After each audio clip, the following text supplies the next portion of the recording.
The stone rose slowly. There is something deeply purposeful in that. Stone does not hurry. It cannot. It has no pulse, no breath, and no nervous urgency to be elsewhere. And when humans work with stone, heaving it, setting it, shaping it into places that last longer than breath and memory, they too slow down. Their muscles follow an older rhythm, the one that comes not from impatience, but from permanence. And so this stone, this structure, whatever it was meant to become, rose not quickly, not chaotically, but with a kind of quiet patience that belongs to centuries. The first layer would have begun with clearing, a bit of land chosen, not randomly, but carefully. Maybe someone walked the perimeter with a hand trailing low through grass or eyes scanning the horizon, not for beauty, but for vantage. They were not building a fortress. They were building something meant to be seen, to look out, to observe not just people, but time. So they marked the spot, placed the first stone, and knelt to meet the earth as a partner, not a conquest. Each layer is set with intention. Hands laid the stones, perhaps rough from work, or wrapped in linen to soften the sting of uncut edges. And each stone was not simply placed.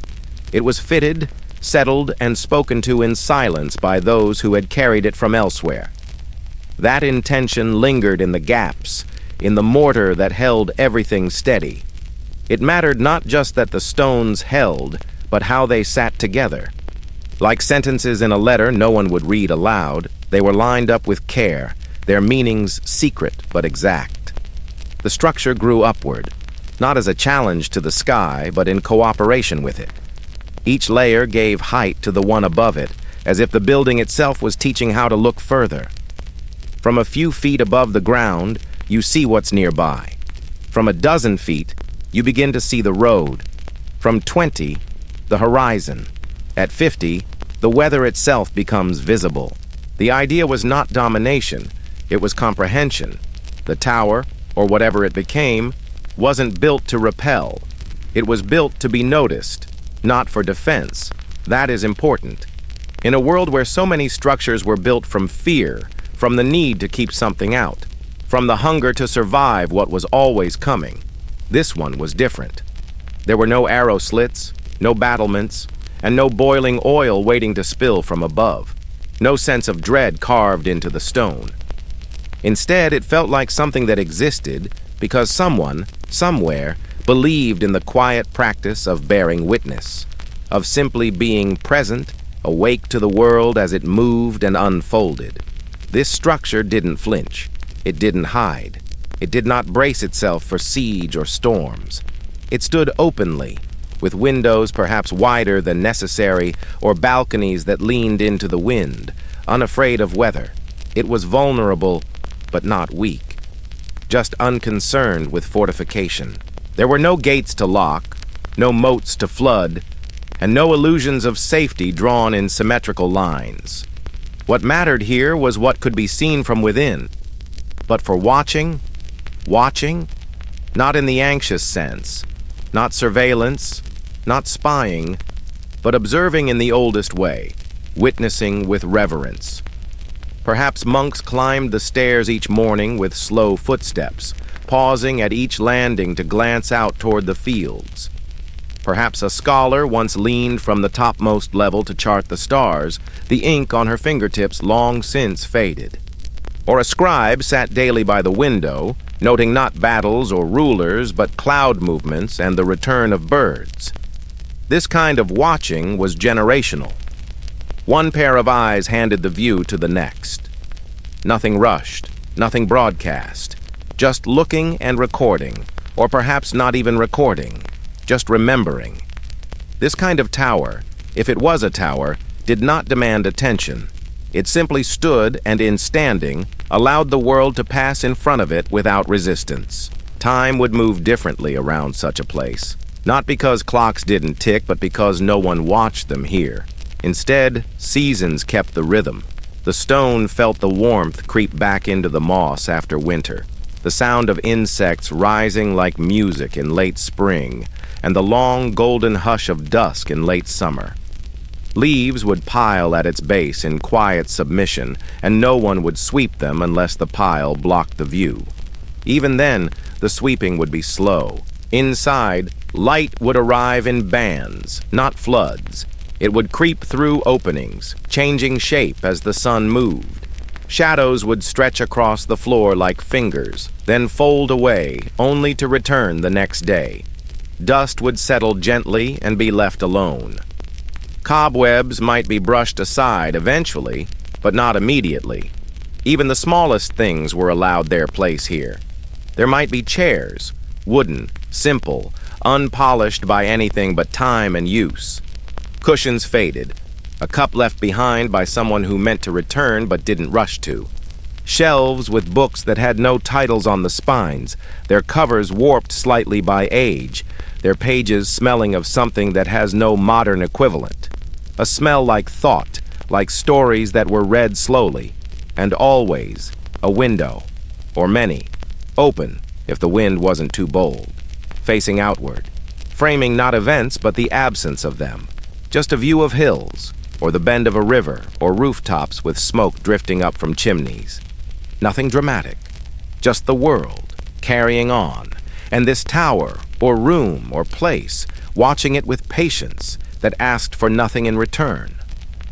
One imagines the people who came here did so quietly. They did not burst through the door. They entered with stillness. Their footsteps matched the hush inside. Perhaps they brought a journal or a telescope, or nothing at all. Some came to look outward. Some came to look inward. Both were welcome. No one made announcements here. No one performed knowledge. The act of observing was enough.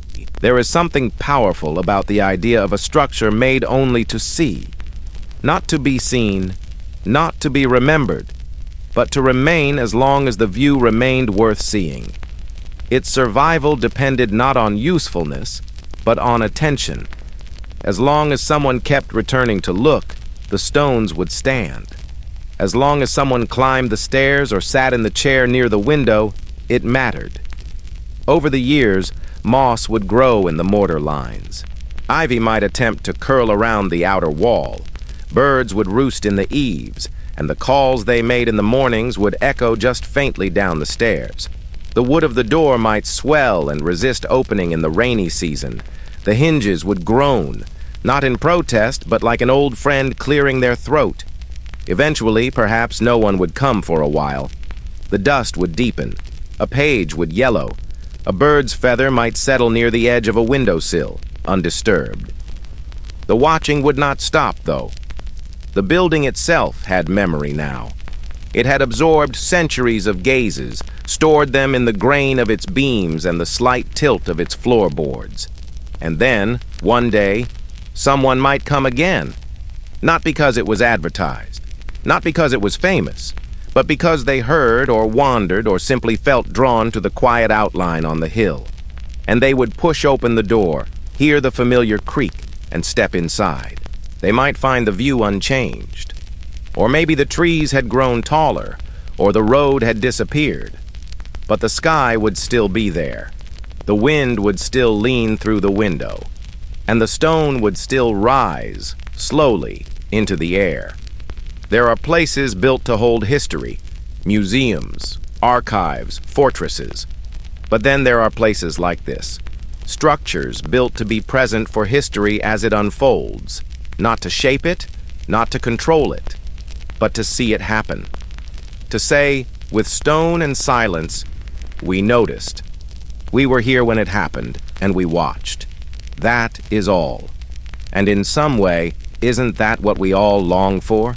Not always to be remembered or defended or immortalized, but simply to be seen, to be quietly witnessed by something steady, something older than urgency, something like a stone wall rising into the sky, built not for protection, but for the...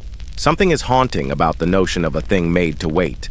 Not for a person, not for a purpose easily named, but for a horizon.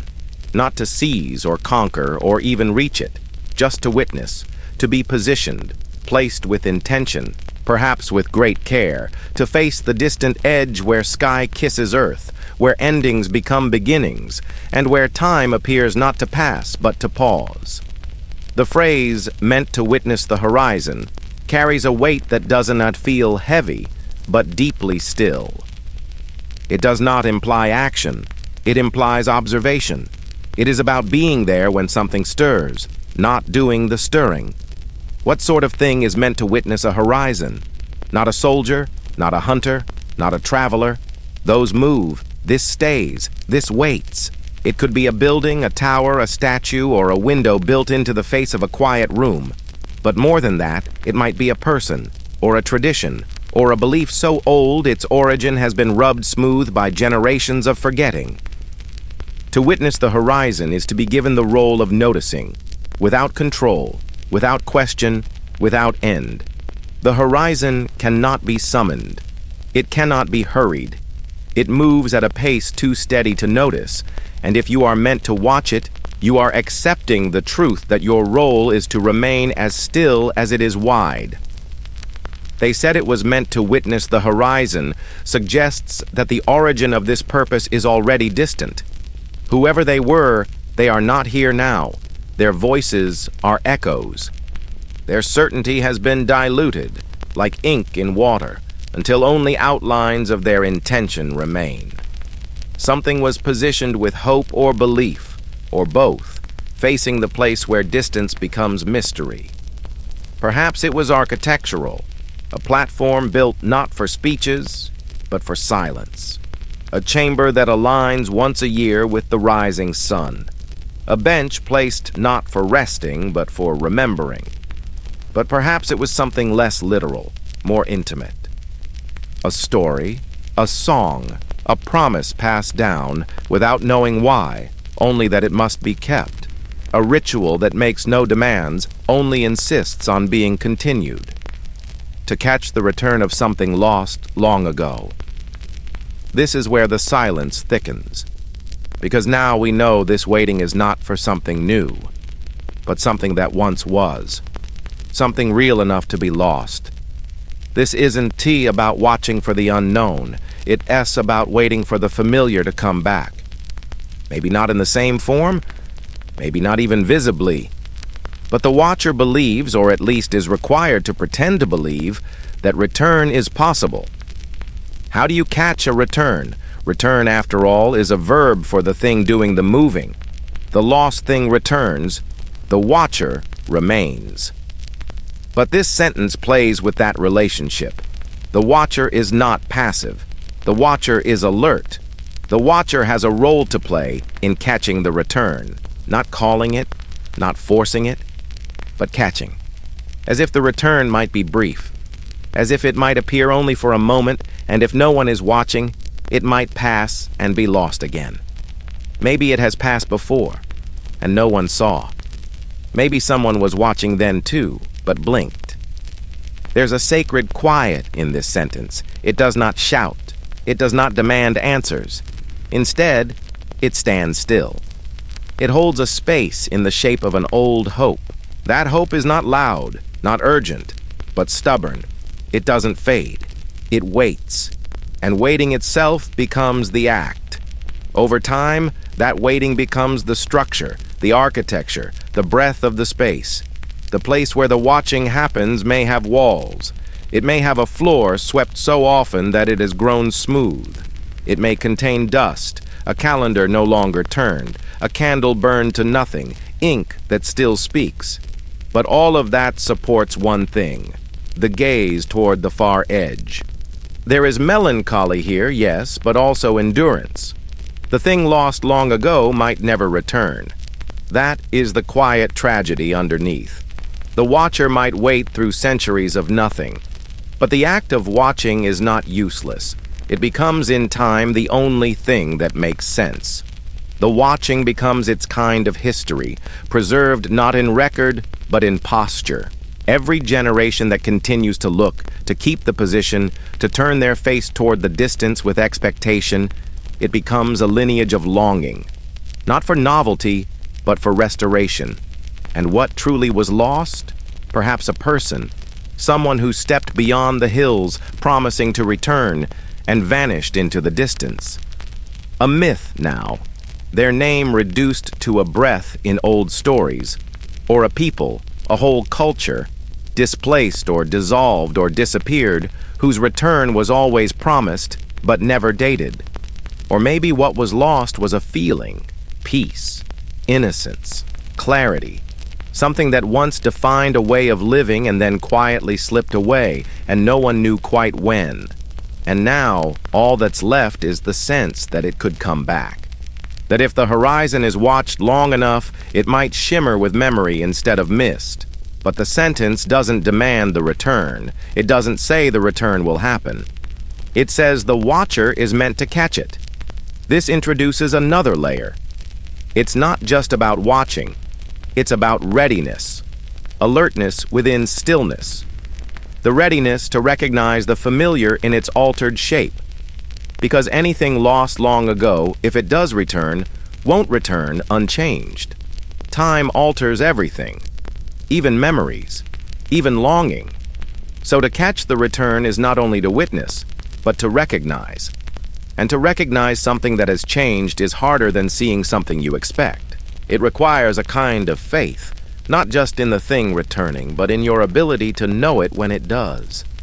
Imagine a ship sailing across the ocean, hundreds of years after it was last seen. Its wood replaced, plank by plank. Its flag faded. Its name was repainted. Would the watcher know it? Would the watcher believe? And what happens if the watcher grows old and someone else takes their place? Does the duty pass like a candle's flame from hand to hand? Has the next person been told the full story, or only that they must watch and not why? Over time, the reason may fade, the purpose may blur, but the posture, the direction of the gaze, remains. And that's what the sentence holds like a breath, the weight of countless silent hours aimed at a place that never answers, but always beckons.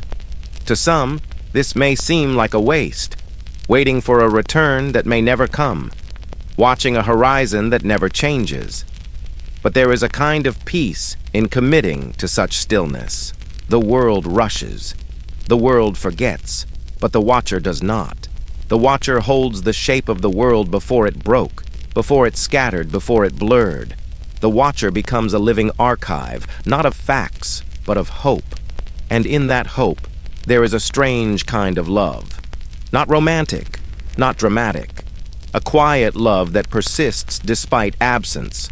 A love that believes something is worth watching for, even if it never appears. A love that does not require affirmation. That is the essence of this sentence. Hush. The gentle insistence that some things are worth waiting for, not because they will return, but because they should. They said it was meant to witness the horizon, to catch the return of something lost long ago. They said. So we no longer know for certain, but we remember that they believed. And in that remembering, we take our place, facing the same direction.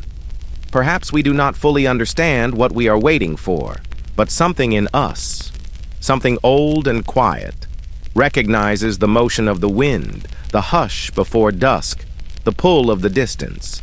And so we watch, and we wait, and we hold the space open, just in case the horizon remembers, just in case the lost thing does, in fact, return. There are some spaces in the world that do not announce their history. No plaques, no inscriptions, no markers of ownership or legacy. And yet, they feel full, alive even.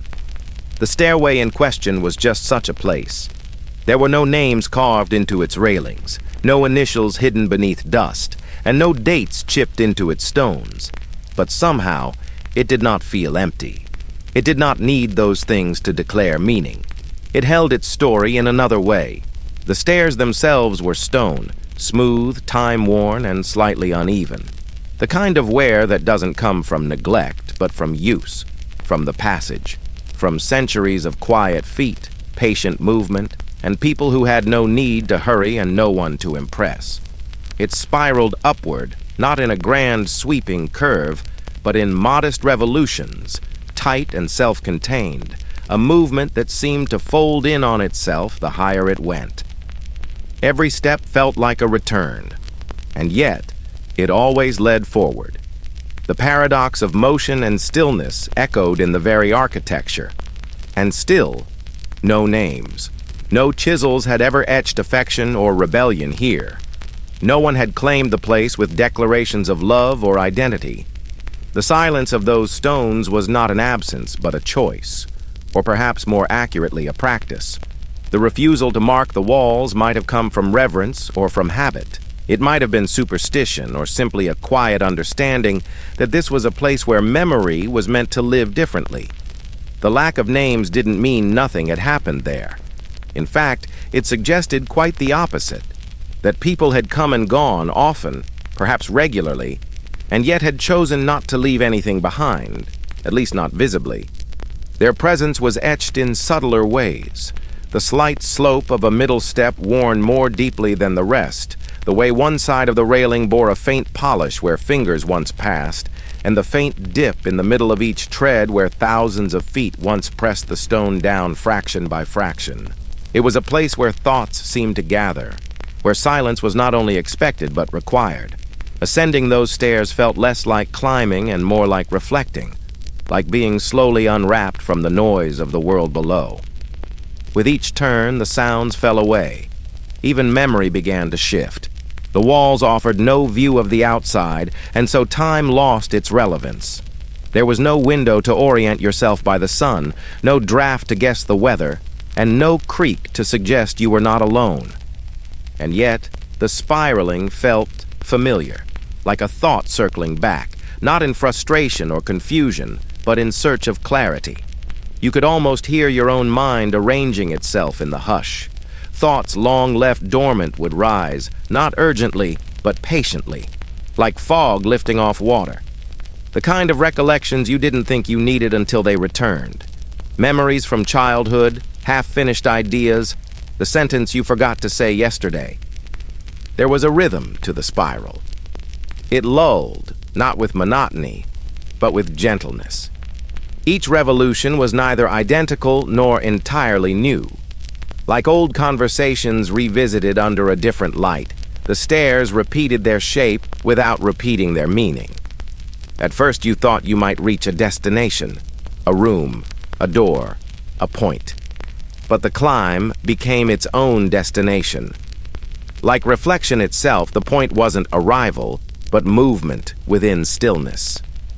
The walls bore nothing, not even dust in the way you'd expect. It settled in corners, of course, but didn't feel neglected. Rather, it seemed like the kind of dust that knew its place, that was allowed to be there. And though no names were carved, the stairs knew people. You could feel it in your body, the kind of recognition that doesn't require explanation. You were not the first, and you wouldn't be the last, but you were exactly where you needed to be. The silence of the stairs did not invite loneliness. Instead, it wrapped you in privacy. It was a solitude that didn't demand withdrawal, but rather offered stillness as a kindness. It was the space where the self could loosen its grip on the external and spiral inward without fear. Each step was like an exhale. Each turn, another layer is shed. Perhaps there had once been names, long ago, not carved, but spoken, whispered to the stones, and absorbed over time. Maybe that's why the air felt so full. Maybe memory didn't need to be recorded visibly in order to endure. The stairs themselves might have remembered every footfall, every breath taken halfway between steps, and every pause when someone leaned into the curve of the wall and simply rested. There was a peace in not needing to be known, not needing to be claimed. Some places live not because they are remembered by name, but because they are returned to in feeling, in silence, in a kind of sacred anonymity. Upward, always upward, the spiral wound. At times, the turns felt tighter, the space narrower, and the distance between you and the center shrinking. And yet you were no closer to an end point. It became clear, eventually, that the journey was not meant to reveal a climax. These stairs were not a path to a treasure, or a secret room, or a revelation. They were the treasure The movement itself was the ritual, and that made sense. After all, so much of life is not about the grand declarations, the etched memories, or the dramatic conclusions. More often, it is this, the quiet climb, the turning inward. The step is repeated until it becomes part of the self. The thoughts that loop and return not because we are lost, but because we are trying to hold something gently enough not to break it. And when the spiral finally opened, when the last turn yielded something close to light, it did not feel like triumph. It felt like emergence, like having listened long enough to silence that you could now carry it with you. The kind of silence that doesn't mean emptiness, but fullness, full of everything you've thought and not said, full of every name you never carved but still carried. Even the final step bore no markings, no declaration that you had arrived, but the view, or the stillness, or the breath was enough. It reminded you that not every journey is meant to be recorded in stone. Some are meant to be lived in the body. Some are meant to be felt without proof. And when you turned to descend, the stairs welcomed your return, not as a retreat, but as part of the rhythm. The same path, but not the same journey. You are different now, not transformed, but clarified. The spiral had done its quiet work. It had held you in its turning arms and offered nothing except space. Space to think, to remember, to be. And that was more than enough. Even as you descended, you knew you would come back. Or if not you, someone. The stairs would keep their spiral. The silence would keep its shape. And the memory, uncarved but ever present, would settle again into the stone. Waiting. No names were needed. Only the turning, only the return, only the gentle rhythm of thought, circling back. In the hush of a place left undisturbed by urgency, meaning clings to architecture not through its function, but through its presence. The sentence, "It was built to be taller than memory and older than purpose," speaks not of a literal structure alone, but of something quietly immense, something designed not to solve a problem, but to endure beyond it. It evokes the feeling of standing before a monolith whose reasons for being have long since faded, but which still commands reverence simply because it continues to exist. And in this continued existence, it draws out a reflection on the nature of time, of memory, and of the quiet persistence of things that no longer need to be there, but are. When something is taller than memory, it exceeds the height of recollection, rises beyond the point where individual or collective consciousness can still reach. It means that memory, fragile, fallible, personal, cannot contain it. It predates even the stories told about it, resisting the tidy frames of narrative and history. People may say, it was always there, because no one alive remembers a time before it.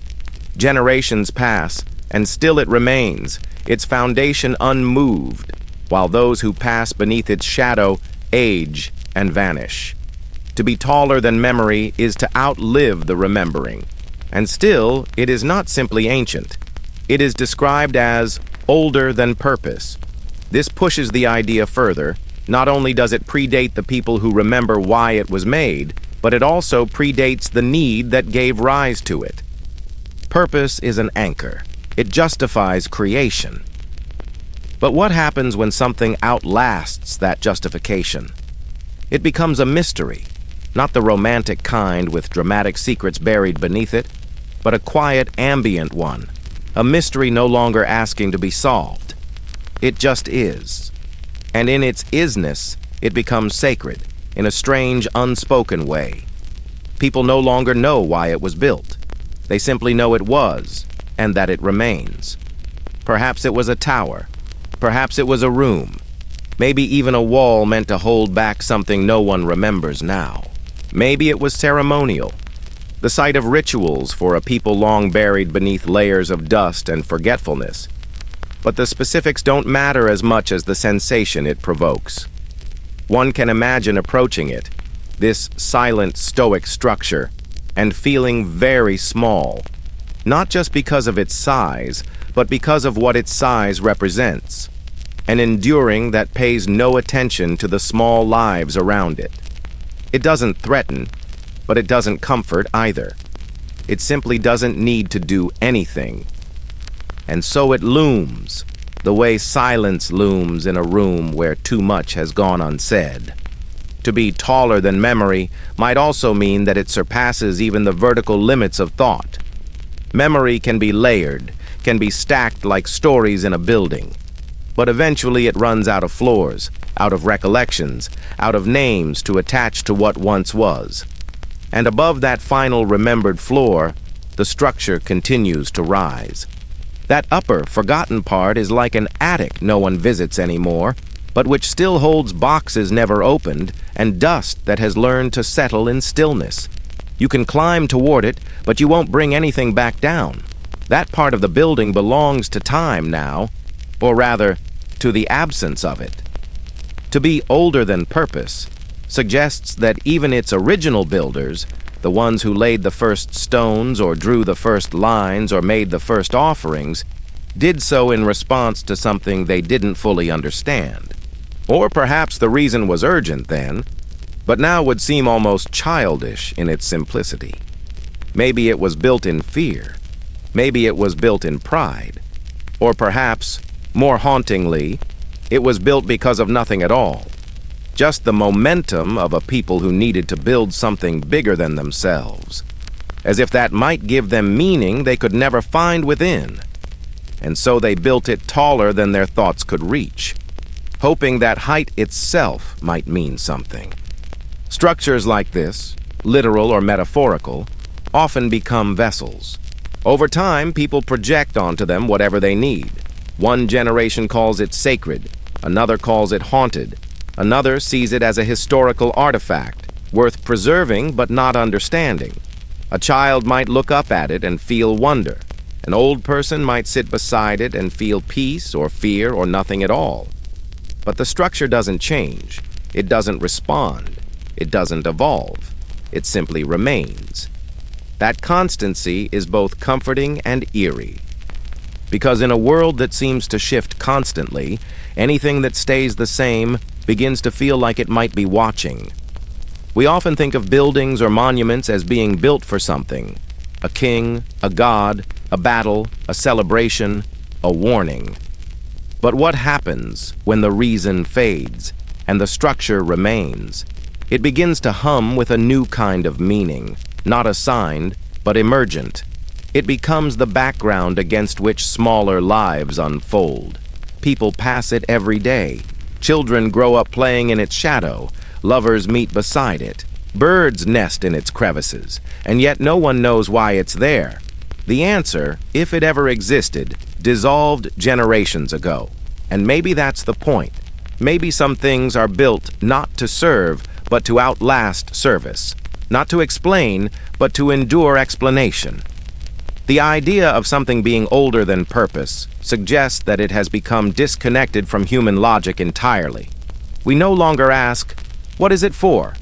because we've learned that question won't be answered. We only ask, "What does it mean to us now?" And even that answer changes with each person who asks it. Some walk by without noticing. Others stop and stare. A few write stories or paint pictures or leave flowers at its base, even if they don't know why. If we apply this phrase metaphorically, to relationships, to memories, to the deep patterns of human experience, it becomes even more resonant. Some emotions feel older than reason: grief, love, and longing.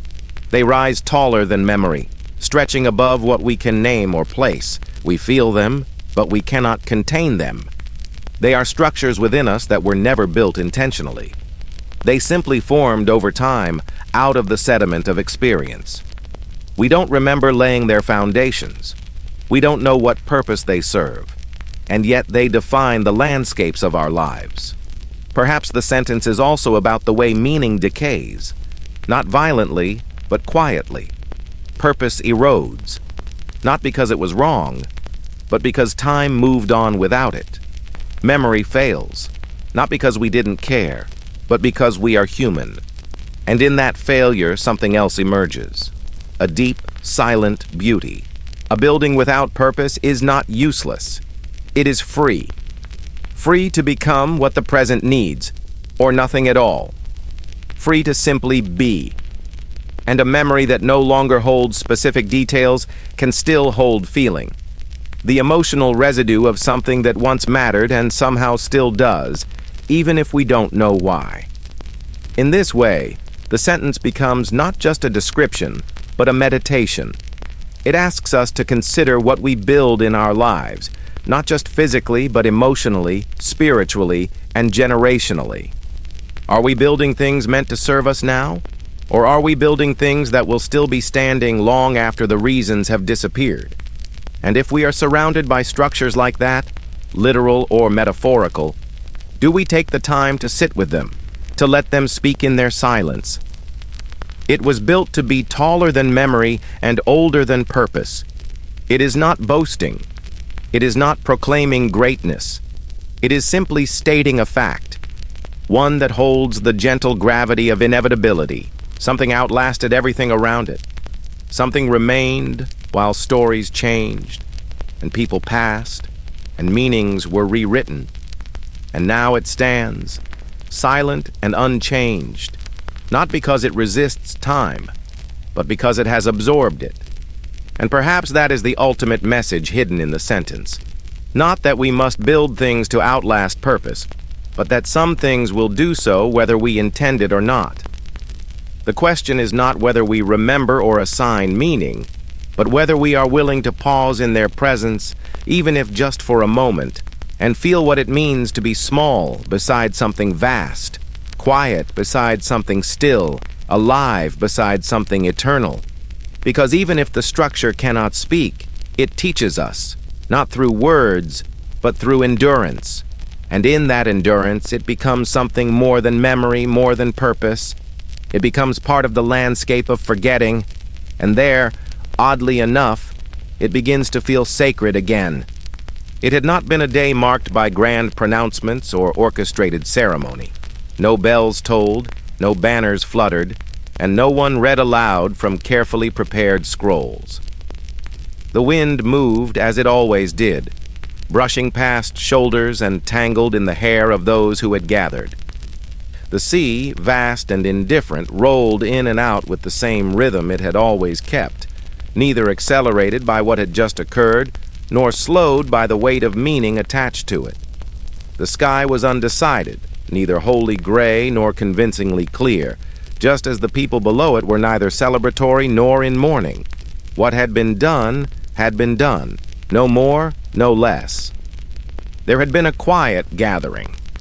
People did not arrive all at once, but trickled in.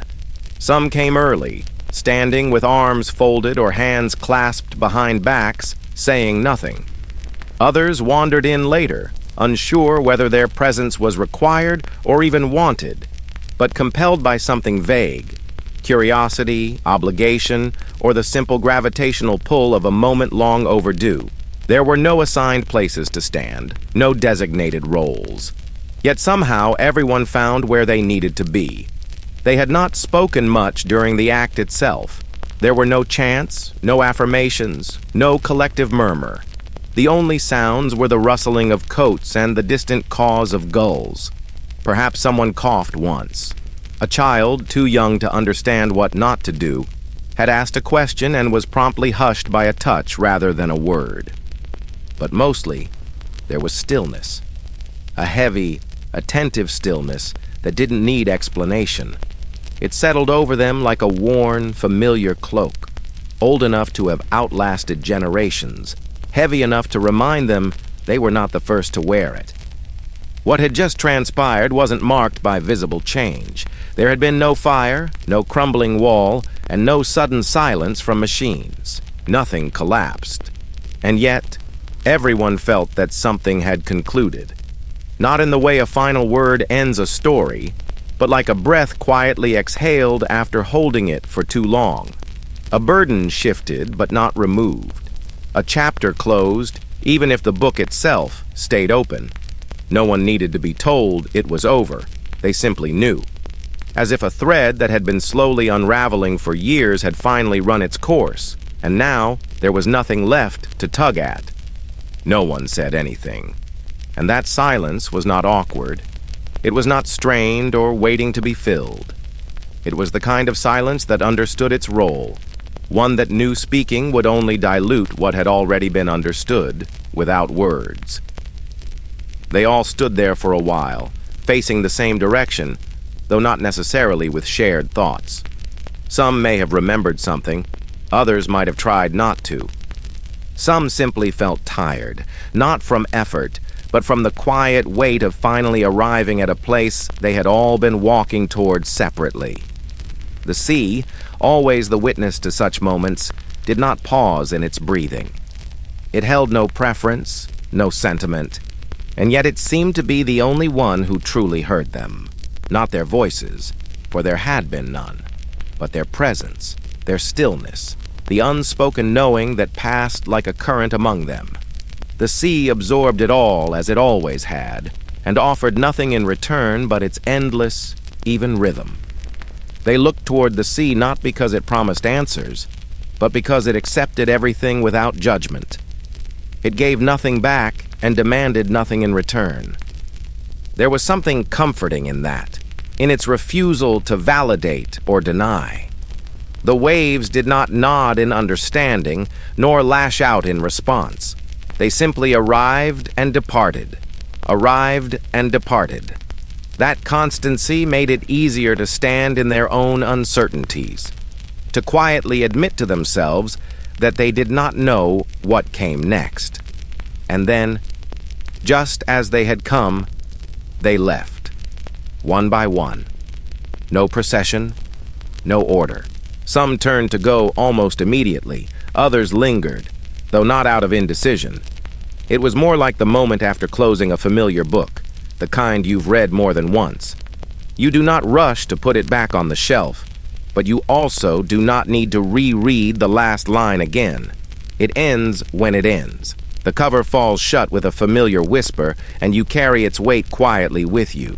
They went home, but not all to the same home. Each returned to their own corners of the world. A cluttered kitchen where tea sat cooling on a table. A narrow room with a bed pressed against the wall and a drawer that hadn't been opened in years. A hallway where the light always flickered and no one ever fixed it. The places were different, but the return was the same. Not triumphant, not sorrowful. Just return. The act of resuming life, even if life now moved at a slightly different angle. None of them discussed it later. There were no recollections over dinners or casual retellings to neighbors. It wasn't that they forgot, but rather that they let it rest, like something buried properly, not hidden. There was a quiet understanding that it belonged to no one and everyone. That, to speak of it, might reduce it and give it edges it did not have. Some memories are like that, not fragile, but sacred in their formlessness. Years later, someone might mention the day in passing.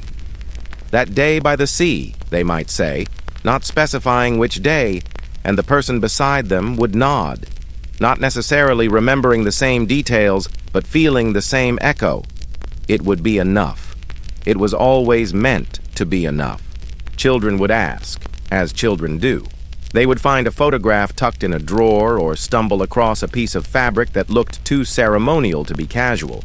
They would ask what it had meant and what had happened. And the answers, when they came, were incomplete but not untrue. It was a kind of ending, someone might say, or we were saying goodbye to something but no one could say exactly what. The child would frown, unsatisfied, and return to their world of clear lines and answers, never quite realizing how many goodbyes exist without a name. The sea never remembered them specifically. It could not. Its waves had met too many shores and heard too many silences. But if you stood there long enough on a quiet day with no wind, you might feel the trace of it still, like a story that hadn't ended, only paused. A current just beneath the surface, circling. waiting, perhaps, for someone to return and finish the sentence. But no one rushed to do so. Some stories are allowed to remain open-ended, not because they are incomplete, but because they are not meant to be closed. The silence of that day held the ending perfectly, not as punctuation, but as breath. And in that silence, there was no need to say anything more. The sea had heard it all, and so they had looked toward it. And then they went home.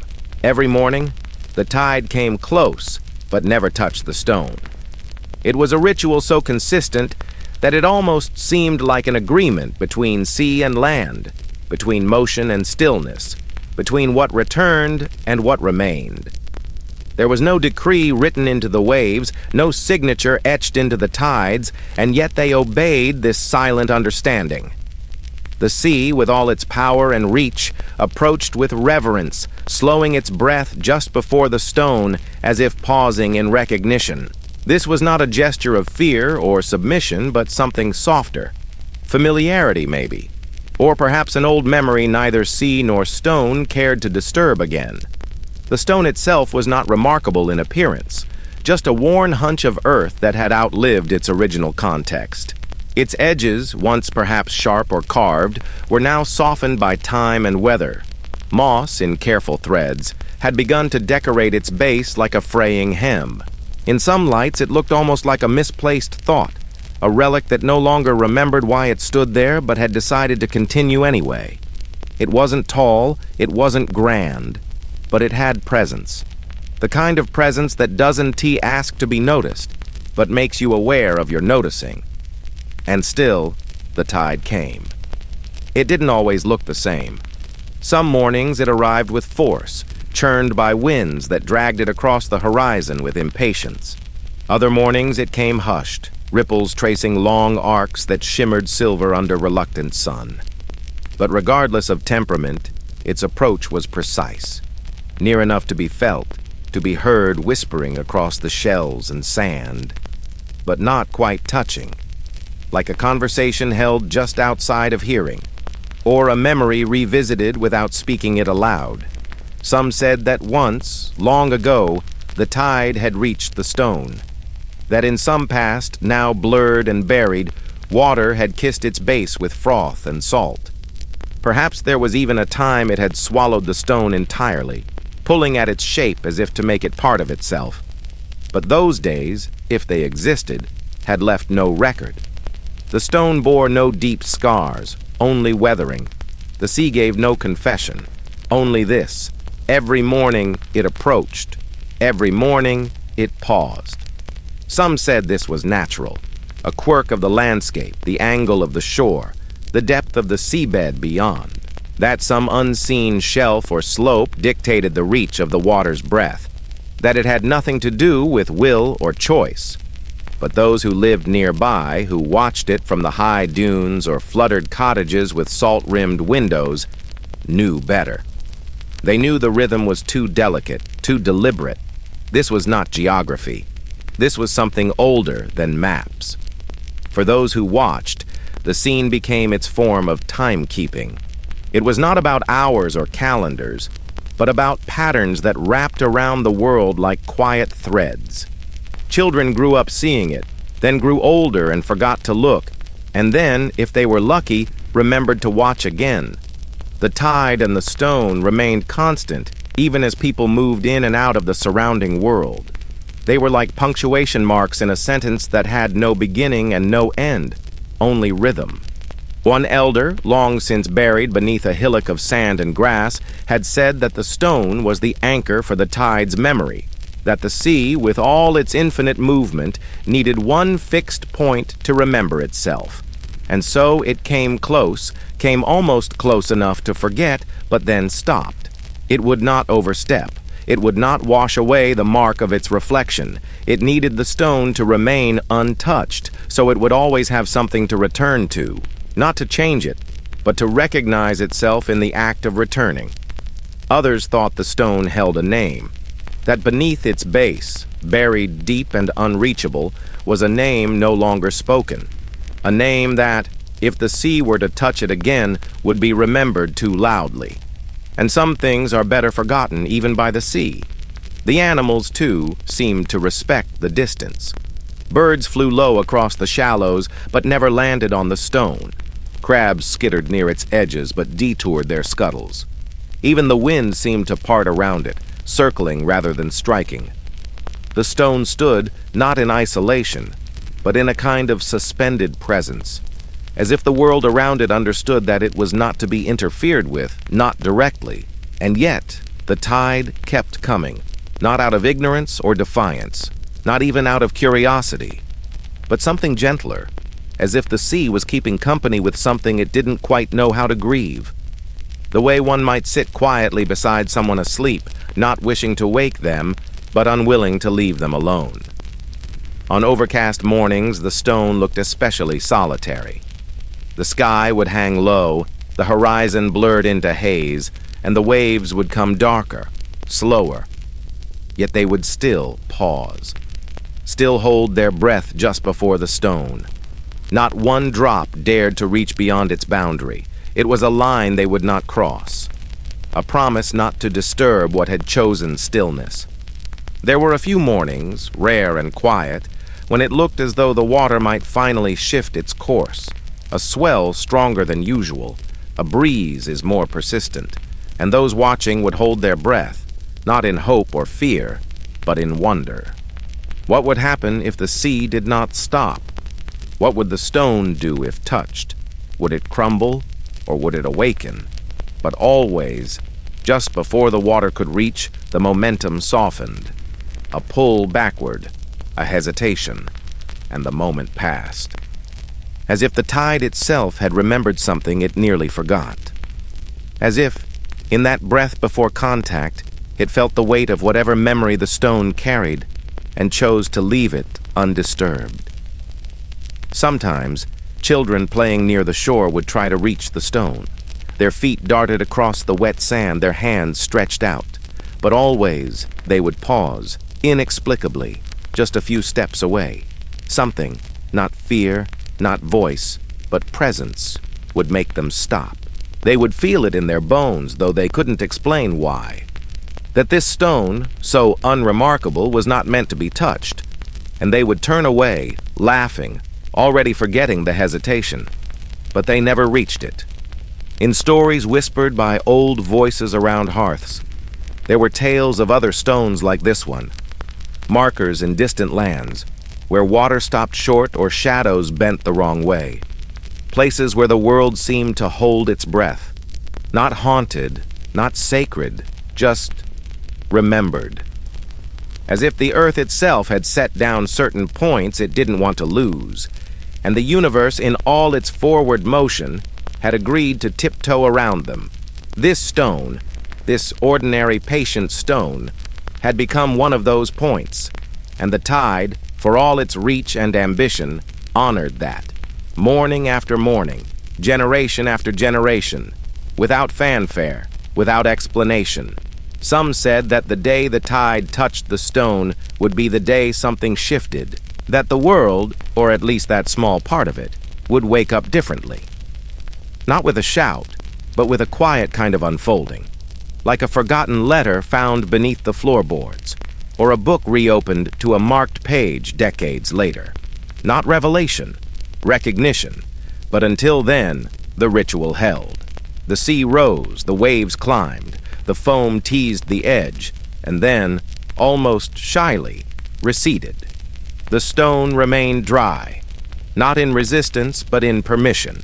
The tide knew its place, and the stone, without speaking, without changing, reminded it.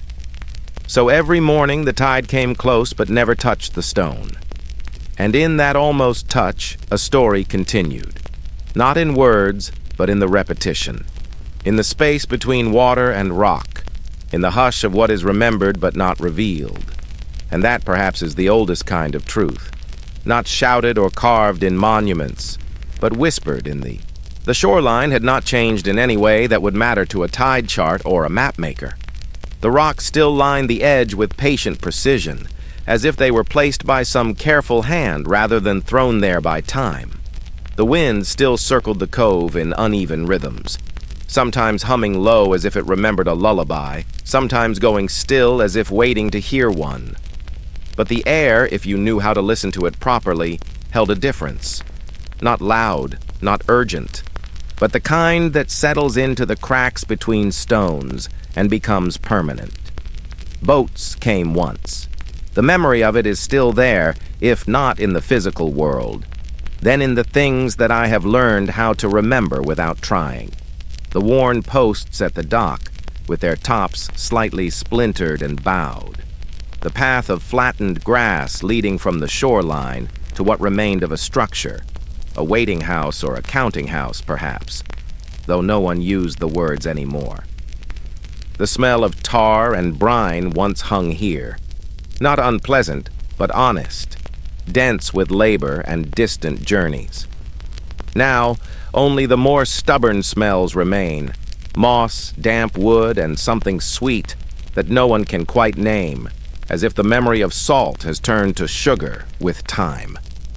The boats did not vanish suddenly. That's the kind of story people like to tell, but it isn't how these things happen. It was a slow forgetting. First, fewer boats came. Then the arrivals stopped being regular. No one noticed when the last one came, not in the moment. It only became the last when there was no next. Someone might have stood on the edge of the dock, squinting at a horizon they couldn't read, assuming another would come after. Someone might have set the table for more people than arrived, just in case. It was a series of tiny absences, easily dismissed until they became the norm. And then the shadows forgot the route. That was the harder part. Not the absence of the boats, but the absence of what they stirred up. The expectation of their sails brushing the morning sky, the hush of oars slicing cleanly through water that welcomed them. The shadows had once traveled ahead of the boats, stretched long across the waves in the golden light of evening. Children had once run to the bluff just to spot them, calling out before even a hull was visible, thrilled by the sight of a darker line moving across the water. But now the shadows did not even linger. They had found new surfaces to rest on. Shadows are memory's quiet cousins, after all, not quite solid, not absent. They go where they are remembered, and they had not been remembered here in quite some time. The water did not ripple in recognition. The birds did not circle in excitement. The cliffside, once proud of its view, now watched only sky and tide. It had no commentary to offer. The houses that faced the water had long since stopped facing anything. Some were boarded up, not because of danger, but because of quiet. Others remained open, windows clouded, their curtains turned gray with time. They had once smelled of fish stew, rope, and sea wind. They once echoed with conversations about arrivals, departures, and weather patterns no one could control. Now they held the silence differently, not bitterly, but as a fact, a kind of ambient truth, like gravity or dusk. There was one house that still had a candle left by the window, or what looked like one.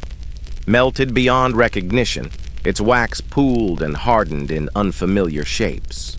Perhaps someone had once lit it to guide a boat back, or perhaps it was just a habit, ritual kept for ritual's sake. It didn't matter now. The candle had no one to call home.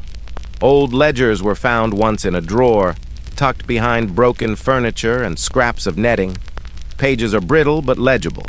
Names of boats, lists of cargo, tallies of passengers, notes in the margins about tides and behavior, arrived late but brought oranges, or left early after heavy winds. The handwriting was precise, but not overly neat, functional, trustworthy. No one knew whose hand it was, but it had been steady, and it had cared. People speculated once about where the boats had gone, why they had stopped. Some said a better harbor was built further up the coast, with deeper docks and faster trade. Others whispered about curses, or accidents, or a fog that had never lifted from one particular day. But the truth, if it could be called that, didn't reside in stories.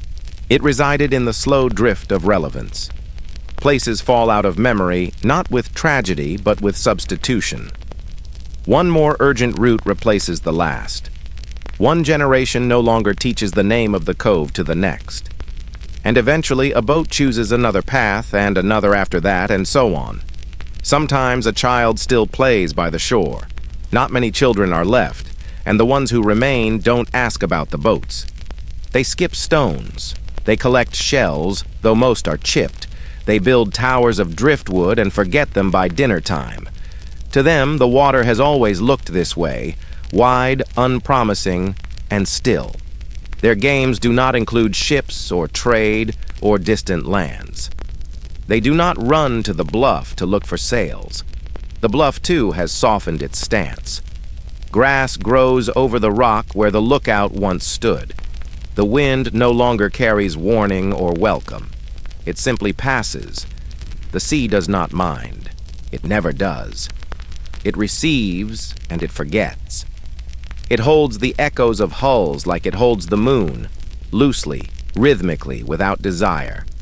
There are no markings left in the sand, no rope indentations or scattered fish scales, just lines drawn by the tide and erased again within the hour. But sometimes, when the mist rises late in the day and the horizon blurs into itself, there's a feeling. Not a sight, not a sound, but something like recognition, as if the water remembers being named. As if the air, in some muscle memory of place, expects a silhouette to break the blur and come forward. It never does. But the waiting happens anyway, not as hope, but as routine. Like how old clocks still tick even when their hands no longer move. If someone were to visit now, say a traveler with no stake in the history, no expectation of arrival, they might not notice anything remarkable. They'd see a quiet shore, perhaps beautiful in its neglect. They'd comment on the light, the peace, maybe even the melancholy of it. They wouldn't think of boats. They'd see water, yes, but not passage, not return. They wouldn't ask what routes used to run through here, what destinations were once connected. But if they stayed long enough, they might feel the absence. They might notice how the air holds its breath at certain hours, how the seagulls avoid one particular stretch of rock, how the ground near the dock still feels packed down, as though it expects weight. They might see, without realizing, the way the trees lean slightly inland, shaped by years of wind that used to follow something in from the sea. They might dream of sails they never saw. There's a difference between something ending and something being lost. The boats are not lost. They are simply elsewhere. But their shadows, those are the parts that belong to memory, not geography. And when shadows forget a place, it is no longer haunted by what was. It becomes simply what is. The dock still waits, though it does not ask for return.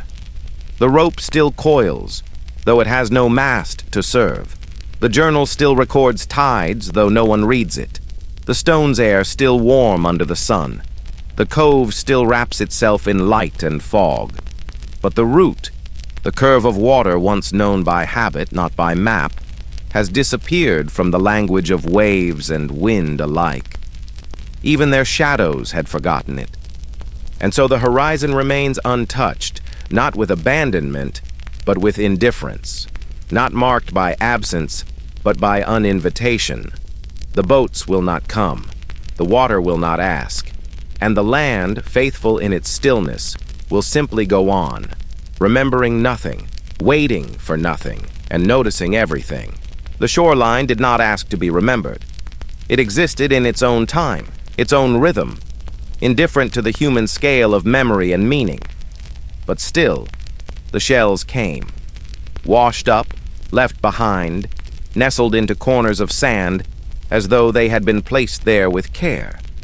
No sign marked the spot, no footprints lingered long enough to tell of visitors. And yet, the shells gathered in a quiet, persistent way, like offerings, not in the way of ceremony, but in the way of unconscious ritual. Each shell bore a story that had no narrator, smooth from tumbling currents, hollowed from time and tide. Some cracked gently along their spines while others held a pristine spiral still intact. They were not grand, nor rare, not pearl-laden, nor brightly colored. They were the kind of shells people don't photograph, the kind a child might pocket and forget about until laundry day, the kind that, once noticed, seems to have always been there. There was no shrine, and yet they gathered. Perhaps the sea, with its relentless offering and retreat, was the true giver. Perhaps the wind, arranging them by accident or design.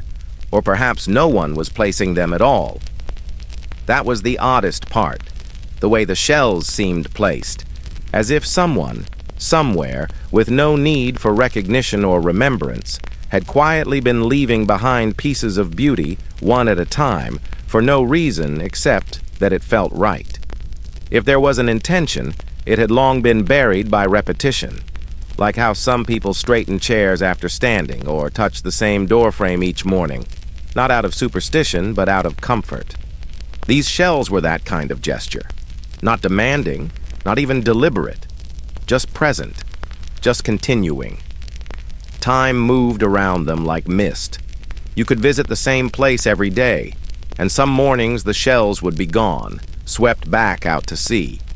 Other times they would return, a different shape, a different kind. It was a kind of cycle that didn't rely on memory, only rhythm. The edge held them as gently as a shoreline could, never possessive, always transitional. No one came to collect them, but neither did anyone seem to mourn when they disappeared. To someone walking by, if anyone did walk by, it might have seemed like nothing, just drift, just the sea doing what seas do. But if one paused, knelt, and looked closely, there was something quietly intricate in the way the shells settled. A cluster of small whites beside a pink-tinted crescent, a tiny spira half buried, like a secret, an open half of a clamshell, facing skyward like a cradle waiting to be filled. None of it felt staged, and yet none of it felt random either. It might have been the tide, but it also might have been grief, or memory, or the way absence can accumulate like dust, slowly, imperceptibly, until you're surrounded by things no one meant to leave behind. There's a kind of sadness in unclaimed beauty, but not the sharp sadness of mourning, more like the soft ache of things forgotten without being lost, like a song you know but haven't heard in years, like a voice whose cadence you remember but whose words are gone. The shells, in their stillness, held space for those kinds of feelings. Not dramatic, not even loud enough to interrupt a walk. But if you stopped, if you sat, you might feel it. That quiet trace of something having happened. Not once, but many times. Each sentence has a punctuation mark in a sentence no one wrote down. Some of them looked broken, but none of them looked ruined. Their fractures seemed earned, like they had lived a full cycle, tumbled through salt and sun, tossed by currents, buried and unburied until their edges softened. Even those reduced to fragments had shape, as if to say, I was whole once, but even now I remain part of the story. There was no telling how long they'd been collecting. Days, weeks, years. There was no calendar in this place, only the steady arrival of the tide and the gentle clutter it brought. What was left behind one morning might vanish by evening, but that, too, was part of it. The shells didn't accumulate in a way that suggested purpose. They arrived and departed like breath. In, out, present, gone. One could imagine someone, once long ago, beginning the pattern. Maybe someone is mourning someone they never spoke to. Maybe someone is celebrating something quietly sacred. Maybe someone who simply noticed that a certain curve of sand caught the shells just right. And then maybe that person stopped coming. But the pattern continued, because tides are their kind of memory, and wind is its kind of hand. It was the kind of place you could walk past every day and never notice, until one day, something would stop you. A glint of sunlight off a shell's smooth back, a curve that echoed something you dreamed, and you would kneel. And you would see not one, but many, not scattered, but gathered. And you might feel the need to leave something without knowing why. A stone, perhaps, or a feather, or just the press of your fingers into the sand, like a temporary signature. Nothing grand, nothing permanent, but still something. And as you walked away, the tide would come again and rearrange what you had not meant to disturb. And when someone else came, days or years or lifetimes later, they would not find your mark, but they might feel your pause. There is a kind of reverence that doesn't come from religion or ritual, but from simply noticing. The shells invited that kind of reverence. They were not holy, but they were present. They did not speak, but they echoed. They did not ask to be seen, but they offered themselves all the same. What made them feel like offerings wasn't the shells themselves, but the sense that they had been placed. That, at some point, someone or something had given them to the space. That their presence was not just natural, but meaningful, even if that meaning remained private or unknown. Maybe especially because it remained unknown. Offerings are usually made to something. Gods, ancestors, memory, hope. But sometimes offerings are made just to the act of offering, as if the world, in its vast indifference, still deserves small gestures of beauty, as if the smallest acts, leaving a shell or noticing one, are how we converse with what we can't name. There's something deeply human in that, even if no human was ever involved. And so the shells remained, not in rows or patterns, but in quiet congregations. Not all in one place, but always near the edge, where sea met land, where permanence gave way to change. A liminal space, a threshold, the kind of space where things are always arriving and leaving, but where presence is still possible. Children, if they came, might have seen treasure. Dogs, if they came, might have sniffed and moved on. Adults, if they came, might have stepped around them or never noticed them at all. But to those who did see, to those who stopped, even for a moment, there was a quiet invitation, not to understand, not to interpret, but simply to be with, to sit near the edge and watch as the shells shifted and settled, to notice what was there and what was no longer, to accept that sometimes the most profound offerings are the ones no one knew they were making, and that sometimes the sea remembers. The sentence begins with a simple but evocative image. The sea sang. To describe the sea as singing is to personify it, to imbue it with a voice, intention, rhythm, even emotion. The sea, ancient and ceaseless, becomes more than a natural force here. It becomes a character, perhaps even a witness. And its song, not a shout, not a crash, but a song, something melodic, repeated, unhurried. The word sang evokes memory, lullaby, warning, and celebration all at once. A song is not accidental. It carries meaning, structure, and cadence. When the sea sings, it is not random noise. It is history echoing in motion. And yet that motion, constant and eternal, is met with silence. Not from the sea, but from those who once heard it. The second half of the sentence changes everything. But no one listened anymore. This phrase is quiet, but devastating. The sea continues, unchanged, persistent, but it is no longer received, no longer regarded, no longer a source of awe, warning, inspiration, or dialogue. The world around it has shifted, not the sea, but the listening. The listeners, whoever they were, people who once stood on its shores, sailors who once entrusted it with their lives, lovers who once walked beside it at dusk, children who once played in its shallows, they are gone or they are indifferent. The intimacy between sea and listener has been broken, not by the sea's silence, but by human forgetting. To say that no one listens anymore is to suggest that once people did. Once the sea's voice was known. There was a time when the sound of waves crashing. G.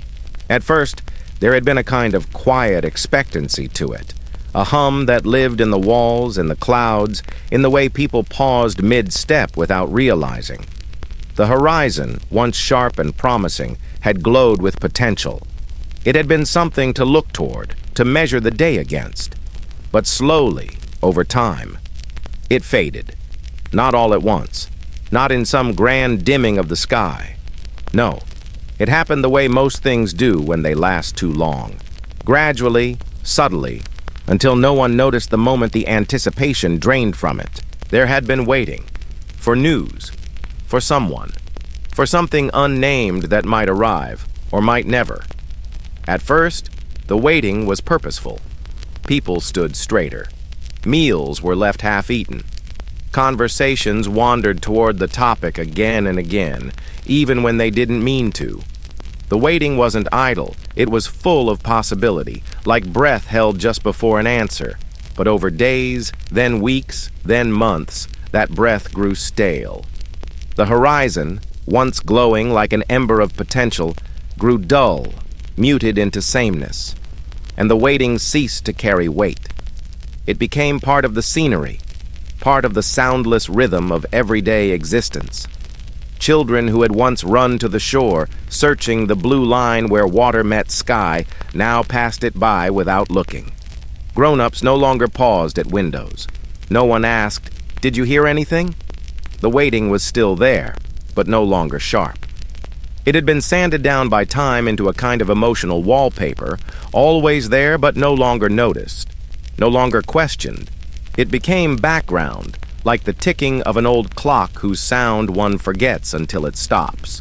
The horizon hadn't changed, not really. It still existed, a line both near and impossibly far. But it no longer offered the illusion of something coming over it. It had become what it always was, distant, unreachable, and indifferent. It offered no answers, no clues, and no acknowledgement of the people who had once watched it with hope. That was the dulling. Not a change in color or light, but in meaning. There were those who still pretended to look, for form's sake, out of habit, perhaps to remember how it once felt to believe, but they too felt the shift. The looking was different now, not searching but seeing, not expectation but observation. The way one looks at a closed book on a shelf, not because it will open, but because it used to matter. The houses had adjusted too. They stood as they always had, leaning slightly into the wind. But now their shutters did not twitch with the breeze. Their doors, once left ajar as if someone might walk through any moment, stayed shut. Even the curtains no longer fluttered with purpose, only with weather. And inside, the rooms were quieter than they needed to be. The kind of quiet that doesn't invite sound, but absorbs it. Time had kept going. Of course it had. That's what time does. The waiting didn't stop it. The dulling didn't slow it.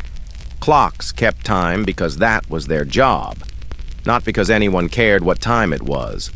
The sun still moved across the sky. Shadows stretched and contracted. Days ended. Nights began. And then it started again. But even the passing of time had started to feel like part of the background, just something else happening in the periphery, unremarkable, unnoticed. It wasn't grief, exactly. That had come earlier and gone, or perhaps it had simply changed shape. It had worn out its edges and taken on the form of routine. The morning had faded into maintenance. The rituals remained, but without ceremony. Dishes were still washed, beds were still made, the garden was still weeded, but the touch was different, mechanical, unthinking, not without care, but without feeling. The horizon had been many things once, a border, a hope, a promise, sometimes a threat, sometimes a memory. But now it was just distance. It no longer offered direction. It no longer whispered, "Wait." It simply existed, flat and soft and ordinary. The sea beneath it moved, as seas do. But no one called it restless anymore. It wasn't waiting for anything either. It had been patient so long, it forgot why it ever was. The waiting had once defined people, gave them identity. "We are the ones who wait," they would say. They had made stories of it, sung songs, kept journals.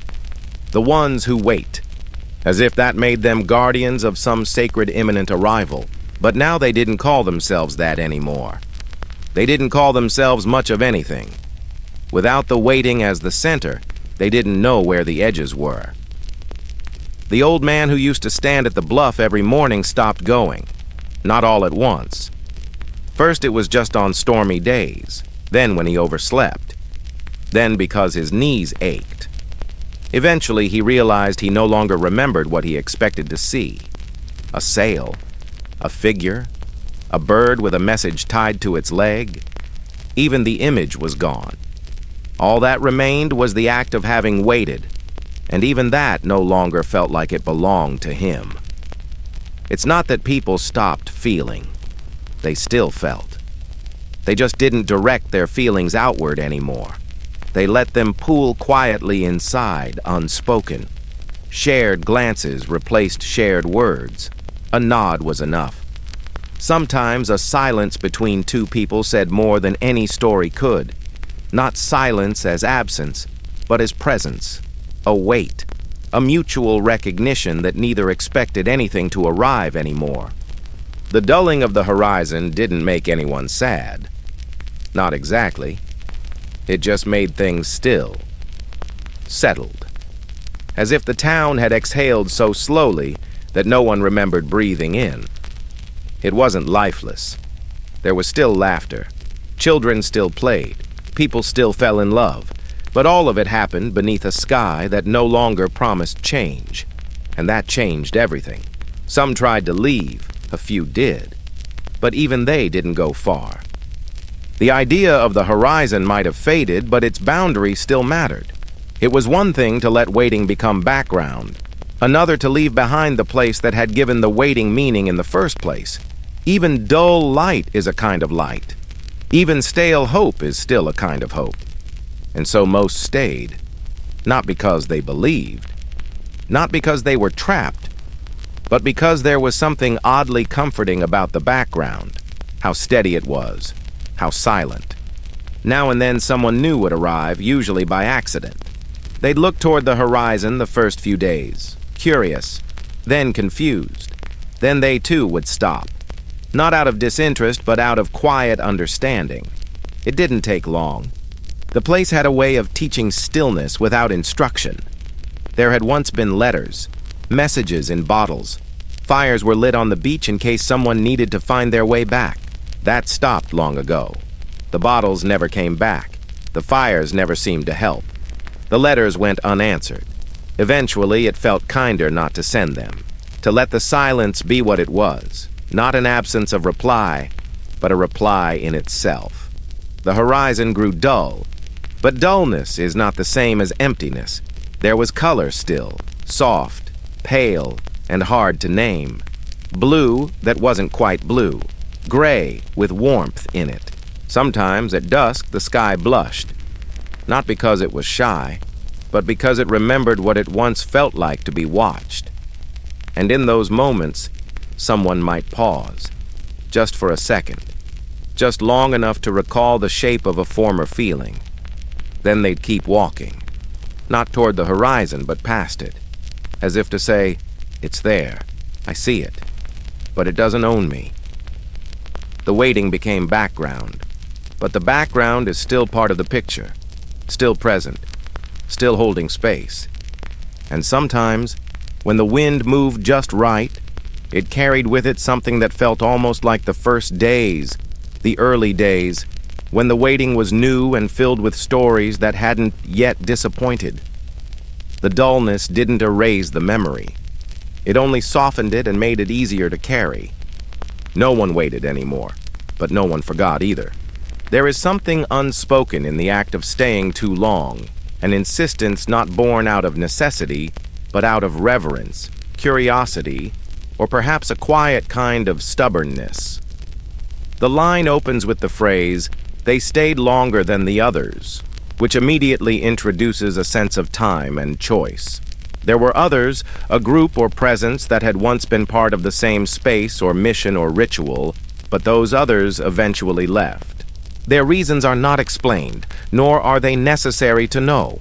What matters is that they, this quieter, unnamed they, chose not to leave when the others did. They lingered. They remained. The act of remaining when others have gone gives this group or pair or individual a distinct character. They are patient, or perhaps obsessive.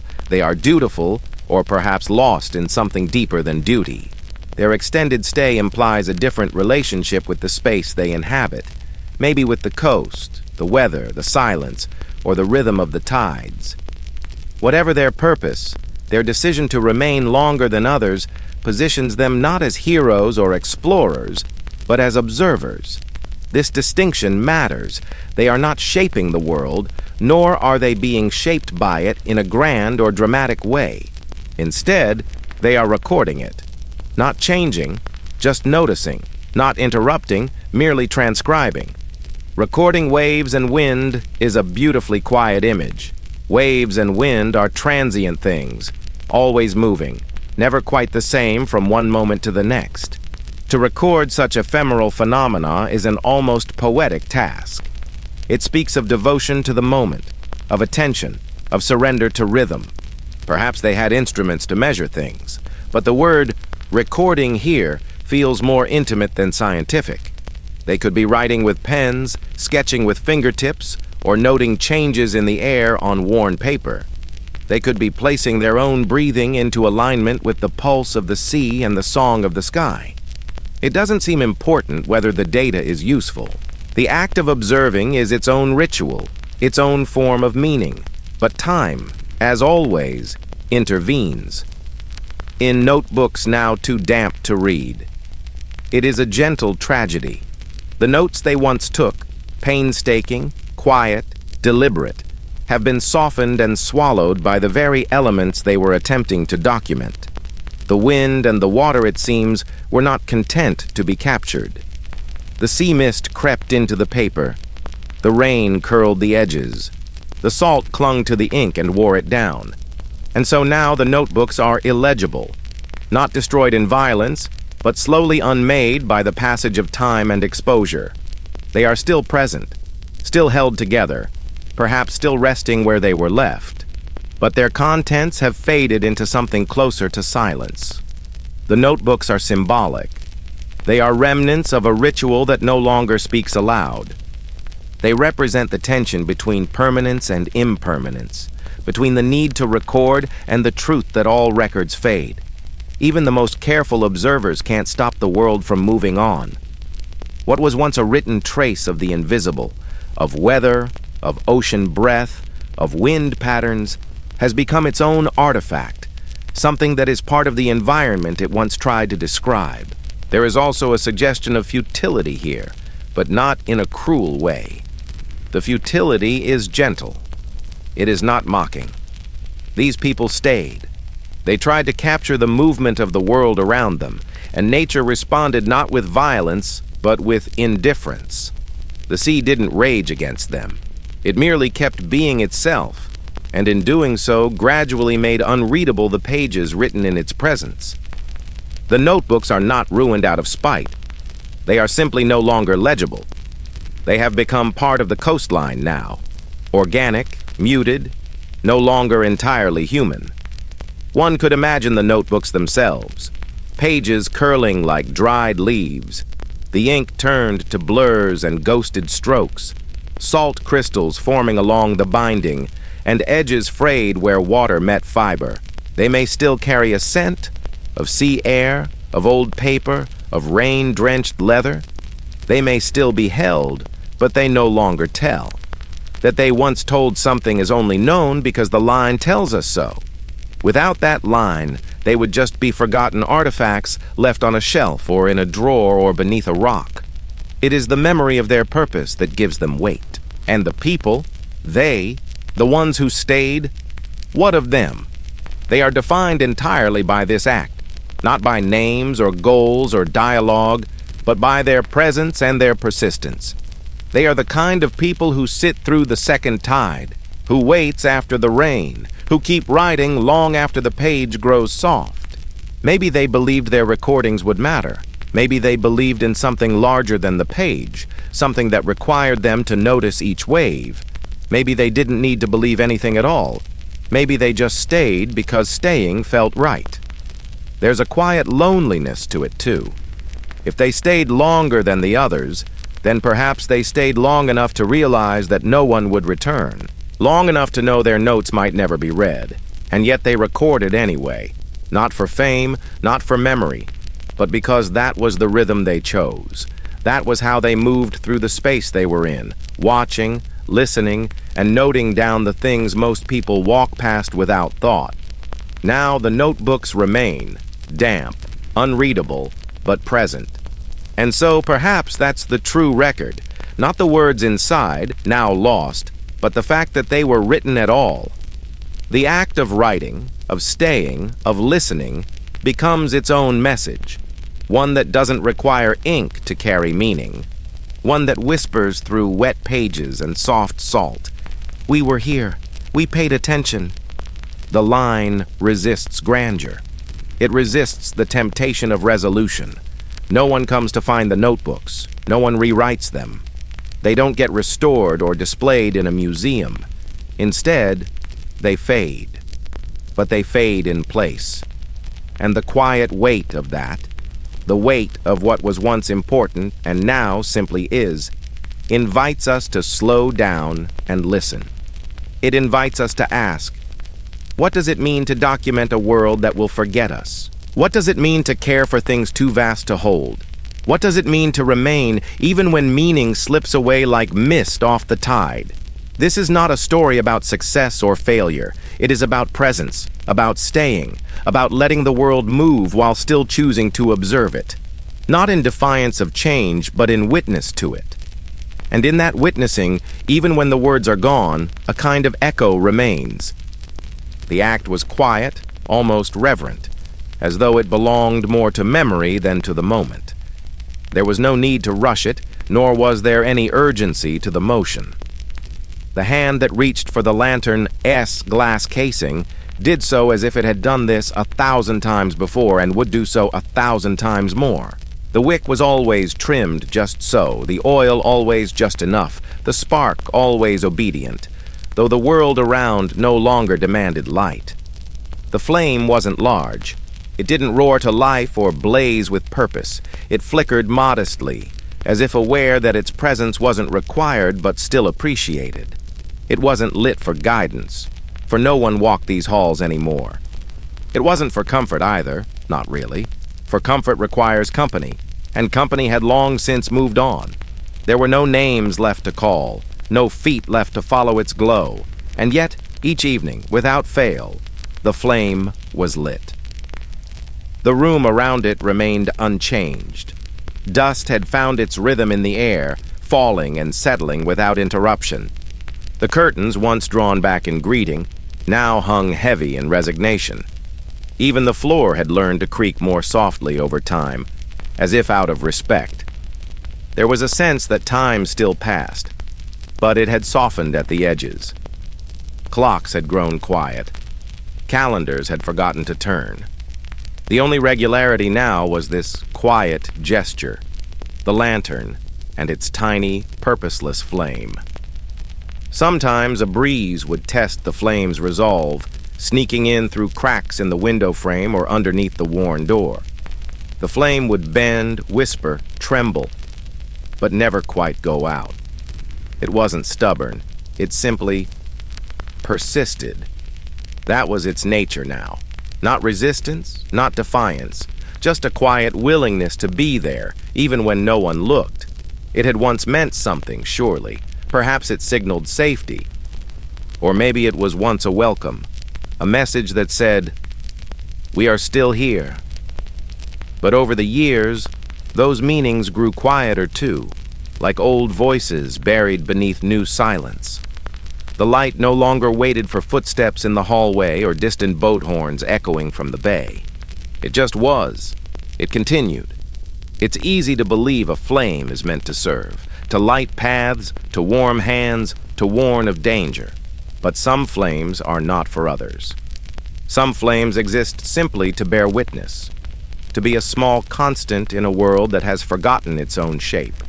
This one did not shine for seekers or call out to the lost. It glowed because it always had. And so, it still did.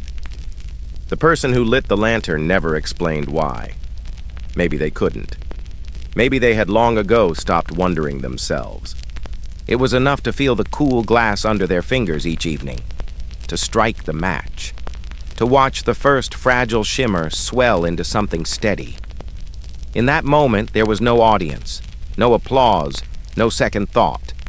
There was only the ritual and the gentle warmth it gave off, touching nothing, claiming nothing. And in this act, so small, so quiet, there was a kind of stubborn grace. A lantern that refused to be unlit.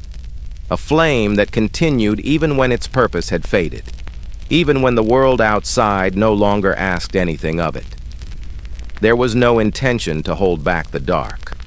The darkness had long ago been accepted and even befriended. This was not a battle between light and shadow. It was simply coexistence. If anyone had passed by the window, though no one did, they might have noticed the faint orange glow and wondered who kept the lantern burning. But no one passed by. The road itself had forgotten how to lead here. Maps no longer marked the spot. The boats that once docked nearby had drifted into legend. Their hulls, if they existed at all, were resting at the bottom of some elsewhere. Even their shadows had stopped visiting the shallows. Still, the lantern was lit. It sat upon a wooden table worn smooth by the weight of waiting. Dust settled around its base, but never on the glass. The hand that lit it always wiped it clean, as if clarity still mattered. As if someone might yet peer in from the cold and take comfort in that soft, unwavering light. But they never did. They never would. And yet, the flame remained. Outside, the sky changed colors each night with its usual indifference. The stars blinked in patterns no longer studied. The moon traced its cycles across a sky that forgot to be watched. The world moved on, but the lantern stayed. It was the last rhythm that had not forgotten itself. In the stillness, there was a kind of memory that had settled into the walls. A memory that was not made of names or events, but of presence. Of small choices repeated long after meaning had been misplaced. The lighting of the lantern was one such choice, not because someone needed the light, but because the act itself had become a kind of anchor. Somewhere, long ago, someone might have asked why they continued to light it. They might have suggested it was unnecessary, that it served no one, that it made no difference. And perhaps that would all be true, but the answer was not found in usefulness. It was found in the flicker, in the continuation. Because to do something again and again, when no one is watching, when no one remembers why, it's not madness, it's devotion. It's the kind of devotion that doesn't ask for thanks or recognition, that doesn't waver when the world forgets, that isn't afraid of silence. The lantern had seen years pass, seasons fade. It had stood through storms and drought, through echoes and erasures. It had not burned continuously. No. It had been lit and extinguished with the day. But the flame had returned, always returned, as if night could not begin properly without it. Perhaps it was once for a traveler, a child, a lover, a signal across water, a sign to the sky. But now, it was for nothing. And maybe in that nothingness, it found a strange kind of purity. It no longer needed to be for anything. It just was. Some things persist not because they must, but because they can. And in a world where everything is weighed against its purpose, there is something quietly powerful in the things that continue without one. So each evening, when the quiet settled in like dust on a bookshelf, the lantern was lit.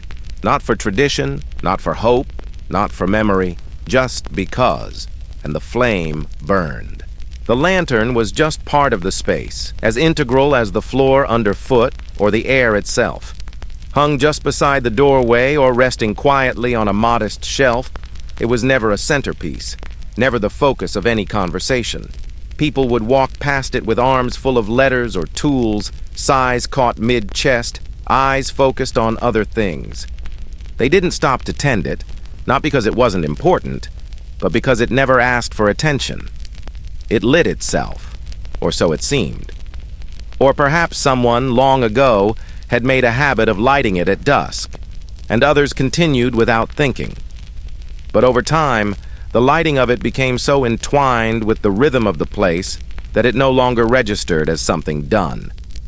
It simply was. And then, one day, it wasn't. There was no sound to mark the shift, no final flicker, no faint hiss as the flame failed to catch, just a stillness. The wick remained curled and dark, the glass dome slightly smudged from the last night it had burned. But there was no ceremony in its absence, no ripple of alarm. The sun had risen and poured light in through the windows just as it always had. Life moved around the unlit lantern as though it were still aglow. People stepped over thresholds and into rooms, shuffled papers, adjusted chairs, and returned borrowed pens. For a while, maybe a long while, no one noticed. The human mind has a way of adapting to the familiar until it disappears. We stop truly seeing what we assume will always be there. The lantern was like that, not forgotten, but folded into expectation. Its absence was not startling, it was quiet, like a forgotten word resting just beneath the tongue, or the note that ends a melody lingering so faintly it almost feels imagined. Perhaps someone did notice, eventually. Maybe a visitor paused beside it, tilting their head with the kind of curiosity only the unfamiliar are brave enough to carry. Was this always unlit? They might have asked aloud, met with shrugs or vague smiles. I think it just comes on in the evenings, someone could have replied, unaware they were echoing an assumption passed down silently, like a habit inherited through watching rather than words. And the conversation would end there, the way small questions do when they don't quite land. But time has a way of reshaping memory. Once the absence is noticed, it becomes harder to recall the light without effort. People begin to ask one another, not urgently but softly, in passing. When did it last flicker? Wasn't it burning last week? Did anyone relight it after the storm? There are no clear answers, only shared uncertainty. The lantern, now consciously observed, becomes a mystery. A gentle one, not the sort that demands resolution, but the kind that lingers like a riddle on the edge of sleep. And what did the lantern mean truly? Not just functionally, but symbolically. Its light had been more than illumination. It had been the quiet pulse of routine, the heartbeat of continuity. It was never about seeing more clearly, not really. It was about knowing something would always be there. Even when the day had frayed at the edges, or conversations had grown tired, or footsteps echoed a little more than usual, the lantern was lit, steady, constant. It didn't comfort through brilliance, but through its presence. Now, unlit, it asked something new of those around it, to sit with the difference, to feel what it was like when a constant chose silence. There was no panic in this, only a kind of hush, a stillness that stretched slightly further than usual. Some people grew uncomfortable and turned their attention elsewhere. Others, the quiet observers, began to treat the space around the lantern differently. They paused longer at the threshold. They glanced sideways toward it as if trying to remember something unspoken. One person might have lifted the glass cover to check the wick. Another might have traced a fingertip along the base, noticing dust gathered more thickly than expected. Still, no one lit it. Perhaps they didn't know how, or perhaps they weren't sure they were allowed. You see, when something becomes communal and routine, its maintenance becomes everyone's responsibility and no one's. The assumption is that someone else has done it, that someone always has. And in that assumption, the lantern's glow had become ghostly, kept alive not by fire, but by shared belief. Its extinction was not dramatic because its presence had already grown conceptual, like an idea that lingers long after the source has faded. Days passed, or maybe weeks. It is hard to mark time when the only clock was the soft change of a flame that no longer burned. The absence settled. Some forgot. Others began to remember, and the two states coexisted strangely. People began to tell stories about when the lantern was last seen lit. Some swore they remembered its glow during the winter storms, casting long shadows like arms reaching across the walls. Others claimed it hadn't burned since the old caretaker moved away, though no one remembered his name. Someone eventually suggested relighting it, not with ceremony, but as an afterthought. "I think I've got matches somewhere," they mumbled, more to themselves than anyone else. But they didn't light it that day, or the next, because by then, the unlit lantern had become its own kind of symbol. Not of abandonment, but of quiet change, of the soft ways in which things shift when no one is watching. To light it again might have felt too decisive, too loud. What remained was ambiguity. The lantern stayed where it was, quietly unlit. Not broken, not removed, just present in its stillness. And people began to see it not for what it used to do, but for what it now meant. A gentle reminder that constancy is an illusion, that even the most dependable light can pause. That routine is not a promise, but a rhythm, subject to breath, to silence, to forgetting. And in that forgetting, a new kind of awareness bloomed. There's a space in the human heart where we store the small details that anchor us, the sound of a door clicking shut, the smell of warm bread from a neighbor's kitchen, the creak of a step that always groans beneath the same footfall. The lantern was one of those things. It didn't define the room, but it gave the room its sense of return, of presence. Its absence didn't erase that. It simply called attention to it in a different way. Eventually, someone did light it again, not out of nostalgia and not because they thought they had to, but because the dusk that day stretched longer than usual and the shadows came a little too early, and in the softness of the moment, they felt the need to tend something, not for brightness, but for comfort. The wick took flame easily as though no time had passed. The light it cast was soft, familiar, and somehow new. No one remarked on it. No one applauded the return. They merely noticed the warmth again. They paused for a beat longer in the doorway, and then the evening continued. The lantern would go out again, of course. All lights do. But now, the rhythm had changed. Its presence was no longer unconscious. It had been remembered, forgotten, and remembered again. And in that cycle was something deeper than habit. There was reverence, not loud or ceremonial, just quiet, like breath. Like the soft sound of a flame returning to a wick that had waited in stillness, not demanding anything, simply being. And in that being, the lantern taught something no flame ever could, that even the unnoticed carries meaning, that even absence holds weight, and that sometimes the smallest changes are the ones that shape us most, not because they are dramatic, but because they arrive so gently we don't even feel the shift until we've already begun to move with it. So when the lantern stayed unlit, and no one noticed at first, it wasn't a failure. It was a moment of transition, a pause between heartbeats, a lesson in stillness. And when it was lit again, it wasn't a restoration. It was simply a continuation, in a slightly different key, just as it should be. There are absences that declare themselves loudly, doors slammed shut, suitcases dragged down stairwells, voices raised in parting. And then there are those that settle in gently, like dusk creeping in through the curtains, not announcing departure, but quietly implying it.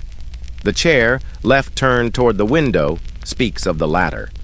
Not a grand goodbye, not a note on the table or a sign hung on the door. Just a single object left in position, not pushed in, not covered, not reclaimed.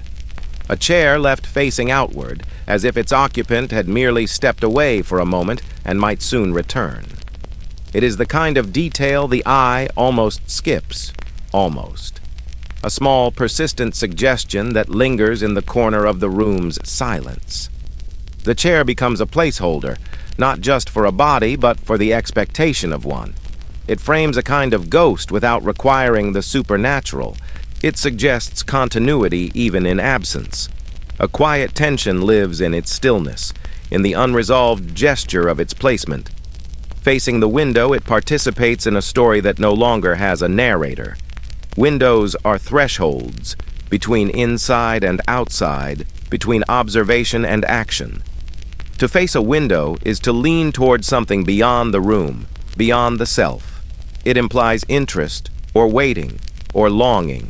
The chair, then, becomes more than a piece of furniture. It becomes an echo, a continuation of someone's last intention, as if their gaze, once fixed on whatever lay outside, trees swaying, light shifting, people passing, has not yet ended. The chair continues to look on in their absence, and yet no one moves it. That is telling. To leave the chair as it is becomes an act of preservation, even reverence. Perhaps the room was dusted and the floor swept, but the chair remained untouched. Not out of laziness, but out of a quiet reluctance to interrupt.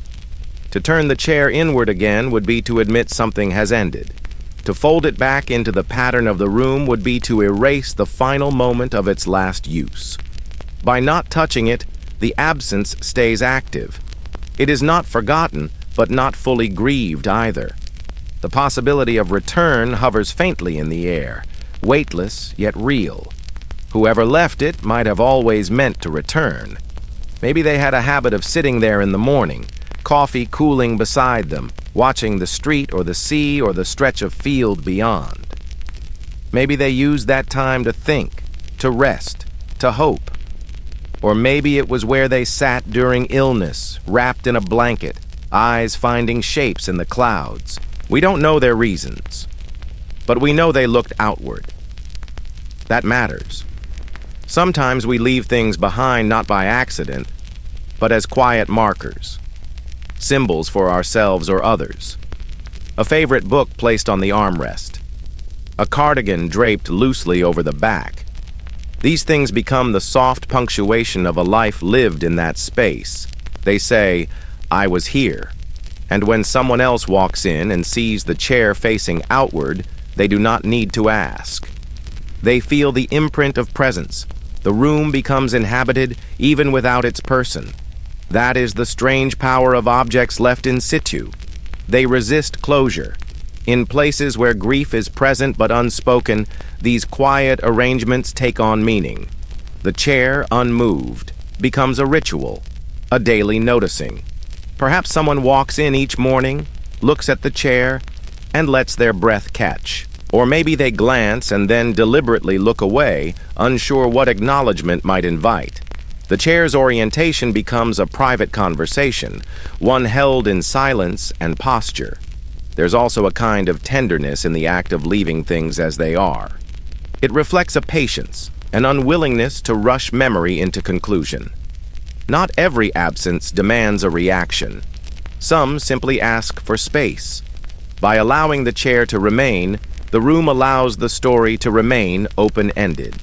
It becomes less a shrine and more a pause, as if at any moment the person might return, sit down again, and continue looking. And what of the window's view? It becomes central by implication. The world outside continues to move. Seasons turn. Weather changes and the light bends at new angles. But the chair keeps its focus. It doesn't matter whether the view is grand or simple. It might be a coastline or a garden or just the neighbor's fence. Whatever it is, it was meaningful once. And the chair continues to regard it. It carries on the act of attention. Sometimes we don't realize how important our daily gestures are until they stop. The simple act of sitting, of turning toward a window, becomes a kind of ritual, a grounding. When the person goes, whether by choice, by chance, or by time, the gesture is what remains. The chair is not them, of course, but it holds their outline. It holds the space they left behind, and in that holding, it offers a soft kind of continuity. In time, the light will fade the wood. Dust will gather in the seams. Still, the chair waits. That, perhaps, is what makes this image so quietly powerful. It is not dramatic. It does not ask for attention. It simply abides, waiting without demand, expecting nothing but refusing to turn away. It becomes easy, too easy, in busy lives to overlook such quiet arrangements. We rush through rooms, we close curtains, and we repurpose furniture. But some things ask not to be repurposed. Some things linger as they are because they still matter, because someone mattered in that exact orientation. Their back to the room, their gaze outward, their presence gentle but complete. The chair holds all that. It says, they were here, and they looked, and maybe they will again. And even if they do not return, if the person who left it has moved on, or moved away, or passed from the world entirely, the chair still faces the window, not as denial, but as a gentle refusal to forget. It does not seek finality. It seeks only to hold open a moment that mattered, not forever, just for a while longer. There is comfort in that. In a world that changes quickly and often demands resolution, something that stays as it is becomes an anchor. A chair turned toward a window may not solve anything. It may not bring someone back. But it invites stillness. It offers a way to remember without unraveling. It allows a quiet form of continuity to exist, not in speech, not in ceremony, but in position. Sometimes the most meaningful acts are the ones that seem smallest. A dish left on the counter, a scarf still hung on a hook, a chair turned outward. These are the traces we leave behind, the fragments that hold our shape when we're no longer around to cast a shadow. And when others choose not to erase them, not to tidy them away too quickly, they become acts of care, of attention, of respect for the space we once occupied. And so the chair remains, facing the window, still and waiting, not because anyone expects the door to open or the footfalls to return, but because someone once looked out and that looking mattered. Because to turn the chair would be to end the sentence too early. And sometimes, the most faithful thing we can do is to let the sentence linger. Even now, the room holds its breath. The light changes, the seasons turn, but the chair stays as it was. And somehow, that is enough. There is something final, yet unspoken, about a door closing on its own.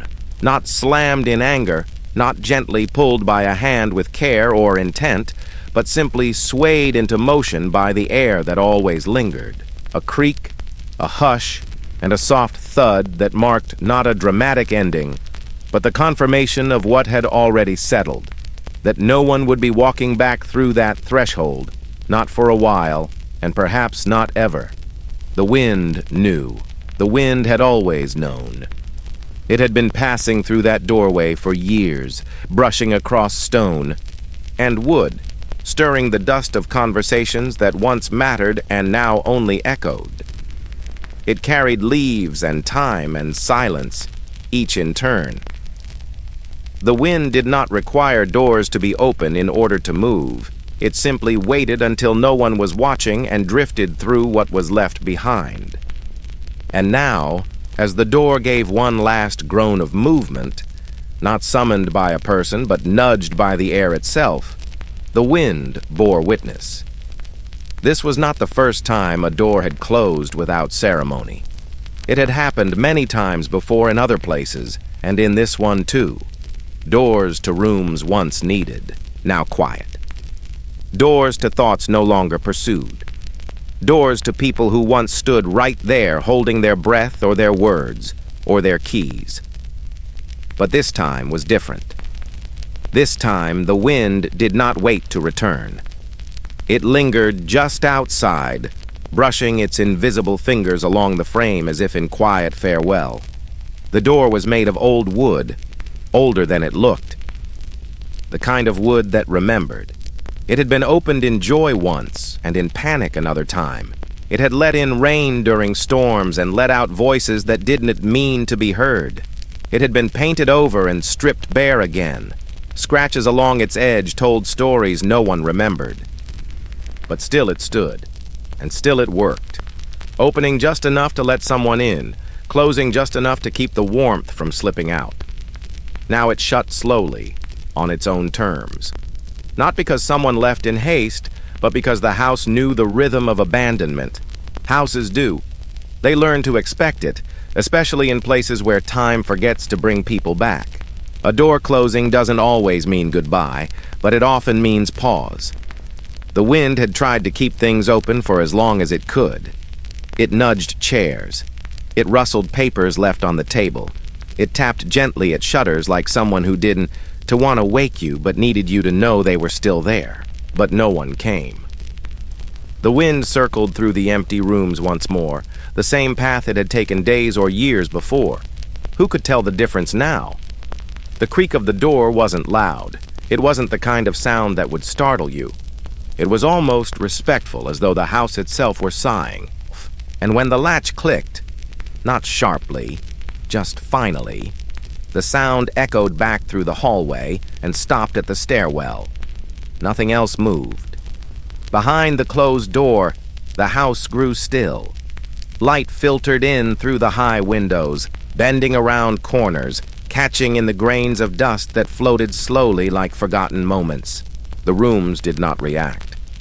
They had long since adjusted to the absence of footsteps, to the silence that grew roots. There were marks on the floor where a table once stood, and a ring on the wall from a clock no longer ticking. The wind had seen them all. It remembered the patterns. It knew what the sound of laughter looked like when it settled into objects, when it took up residence in the corners of a room. It also knew what it looked like when that same laughter faded, replaced by stillness so patient it seemed permanent. Outside, the wind moved on, brushing through overgrown hedges, skimming across an old path no longer walked. The sky above did not change. It had never needed to. The world continued, but this little corner of it had shifted. The door, now firmly shut, held more than just air behind it. It held memory. It held the hesitation that always came before someone said goodbye but didn't want to say the word. It held stories that were told aloud once and then only remembered in glances. And now it held nothing. Nothing new, at least. Nothing that hadn't already been said or done or placed on a shelf and left for later. Sometimes the absence of a person is loud. Their departure vibrates in the walls. You can feel the space they no longer occupy. But sometimes, as it was now, the absence was gentle. Not a scream, not even a whisper. Just the quiet understanding between a house and a wind, a door and a closing moment. Perhaps the door would open again someday. Perhaps someone would return and remark on how it all looked just as they left it, though they wouldn't be quite right. Everything ages, even things left untouched. The dust deepens. The air thickens with memory. The wind watches and waits, but it never holds its breath. It moves forward, because that is all it knows. The wind that closed the door didn't feel triumphant. It felt respectful, as though it were completing a gesture that had begun long before. The house did not protest. The wood did not crack in complaint. They both understood. This was a closing, not a locking. Still, the wind knew it would not open again soon, and the house accepted that. Some places do not need to be entered every day. Some silences are earned. Some thresholds exist, not to be crossed again, but to be remembered.